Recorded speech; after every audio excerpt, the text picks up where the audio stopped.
दानवीर कर्ण की बहुत ही विचित्र कथा सुनाएंगे। यह कथा जो है कई पार्ट में विभक्त हो सकती है क्योंकि बहुत लंबी कथा है, एक वीडियो में नहीं आ सकती, इसलिए आप लोग चैनल को सब्सक्राइब कर लीजिए ताकि सभी के सभी पार्ट आप लोग देख सकें। चलिए स्टार्ट करते हैं। कर्ण कुंती का पुत्र था। पांडु के साथ कुंती का विवाह होने से पहले ही इसका जन्म हो चुका था। लोक लज्जा के कारण उसने यह भेद किसी को नहीं बताया और चुपचाप एक पिटारा में रखकर उस शिशु को अश्व नाम की नदी में फेंक दिया था। उसके जन्म की बड़ी विचित्र कथा है। राजा कुंती भोज ने कुंती को पाल पोसकर बड़ा किया था। राजा के यहाँ एक महर्षि दुर्वासा आए। कुंती ने उनका बड़ा सेवा सत्कार किया। उनकी सेवा की श्रद्धा भक्ति से प्रसन्न होकर महर्षि ने उसे वर देने को बोला और इसके बाद में उनको वर दिया कि जो जिस भी देवता को मंत्र पढ़कर बुलाएगी वह आ जाएगा और एक संतान भी प्रदान करेगा। कुंती ने नादानी के कारण महर्षि को वरदान की परीक्षा लेने की सूर्य नारायण की आह्वान किया। उसी क्षण सूर्य नारायण जो वहां पे आ गए और उन्हें सहवास के कारण कुंती के गर्भ से कर्ण का जन्म हुआ। जब पिटारा में रखा इस शिशु को उसने फेंक दिया तो वह पिटारा बहती हुई आगे पहुंची। वहां अधीरथ ने कौतूहल बस उसे उठा लिया और खोलकर देखा तो एक जीवित शिशु देखकर वह आश्चर्य करने लगा। अधीरथ उस शिशु का निरीह अवस्था में करुणा करके उसे अपने घर ले आया और उसका पालन पोषण करने लगा। उसे अपनी संतान यानी कि बालक समझा और शरीर पर कवच कुंडल देखकर उसको भी अधिक आश्चर्य हुआ। तभी उसे लगा कि वह बालक कोई होनहार राजकुमार है। उसने उसका नाम वसुसेन रखा। वसु का अर्थ धन होता है। कवच कुंडल रूपी धन उसके पास था। विधाता ने उसको ही दिया था, इसलिए उसका नाम वसुसेन ही उचित था।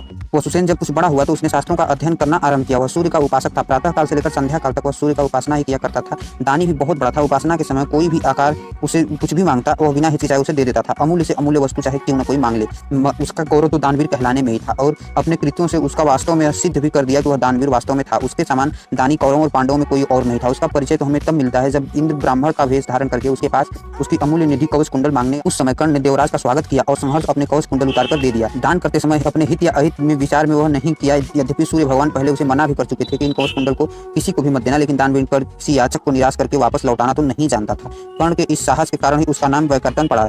यदि इस कवच कुंडल को वह नहीं देता तो कोई भी उसे किसी भी युद्ध में परास्त नहीं कर सकता था। इंद्र ने अर्जुन के हित के लिए इसको मांगा था क्योंकि इसके बिना अर्जुन कभी भी उसे हरा नहीं सकता था। फिर भी उसके पास एक अद्वितीय गुण के प्रभावित होकर इंद्र ने उसे एक पुरुषानिधित अमोघ बाण शक्ति प्रदान कर दिया। उसके सामने योद्धा किसी भी हालत में जीवित नहीं बच सकता था और उसको कर्ण ने अर्जुन के लिए रखा था। लेकिन श्री कृष्ण ने चाल चली और कर्ण की उस शक्ति को घटोत्कच पर चलाकर अर्जुन के जीवन में आए इस खतरे को सदा के लिए मिटा दिया।